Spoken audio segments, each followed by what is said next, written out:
Hello, my lovely friends. It's Tuesday, and I have a homecoming scrapbook layout for you, and seems appropriate for this time of year because I have been just killing myself with London and homecoming and extra cheer and pep rallies and football games and ordering mums and garters and dance tickets, and oh my gosh, just crazy stuff to do. So I thought I would use this really old rub-on I got at convention. Probably it's had to have been a good 6 or 7 years ago. It's been a long time, and it didn't even want to come off. It's so old. But I managed to force it. So I took some paper from my Favorite Things collection, which is by Recollections, and it's one of their ones with the little girl that was super cute, and it's kind of an older one too. And the background is just a American Crafts green cardstock in their primary stack. The black is some of the Liquitex Carbon Black that I always use, and the quote I just printed out from Pinterest, and it says, apparently there is nothing that cannot happen today. And this is Homecoming from 2011, so True was in homecoming court. It was her junior year, I believe, and so she was up for, I think it's Duchess. Is it Dutch and Duchess or something? I believe so, for junior year. But I always say homecoming queen because that's what it was when I was growing up. But apparently now they have all these different levels. And it's really kind of it's sad, but it's funny. She's ADHD, so she's always kind of disorganized, and she had to cheer at the game. But she didn't realize when you're in homecoming court, you have to wear a formal when you go out on the court when they announce the winners, and or at least dress semi-formal, I guess, not formal.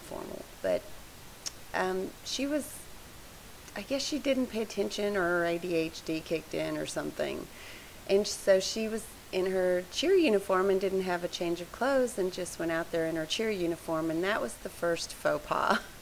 She was not happy about that at all, but she was happy to be in court, and you can see the big smile on her face in that picture on the top.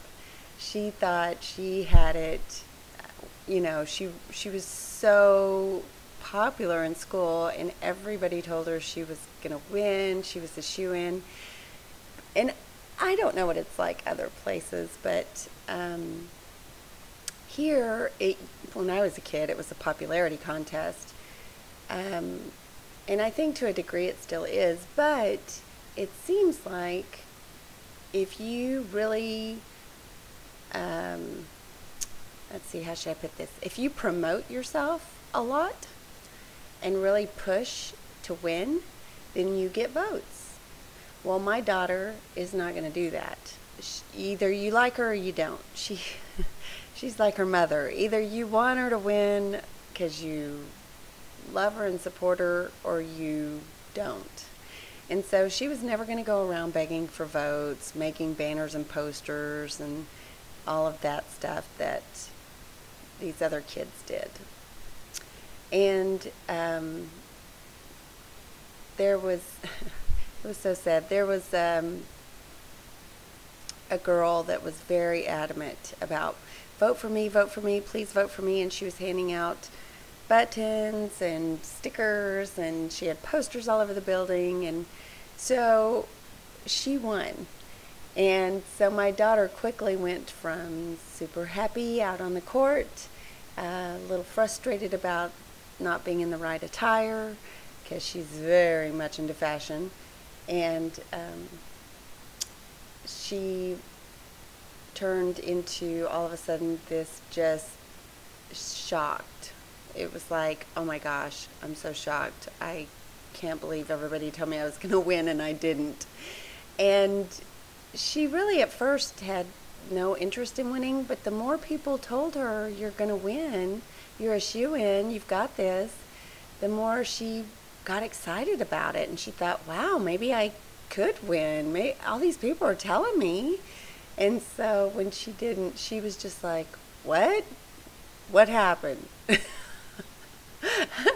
And I know I laugh now, but when I was, there in the bleachers, like taking all these pictures, and I telephoto lensed into her expression, it was obvious. She was just like, oh my gosh, I didn't win, and everyone said I would, and I don't even know what to think, and now I'm embarrassed, and I just know how she is.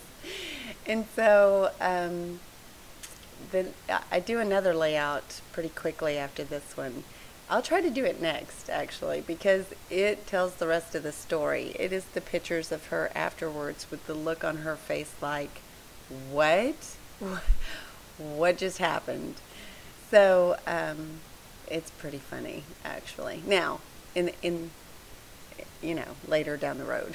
At the time, she came off the field and cried, and and I journal all that on the back. And so it was interesting, to say the least. But I used the big title that you see at the bottom that says Homecoming. That is from Paper Wizard, and I've kind of gone through some old stash from my Paper Wizard, and I'm trying to use it. So you've probably seen some of that on my layouts lately.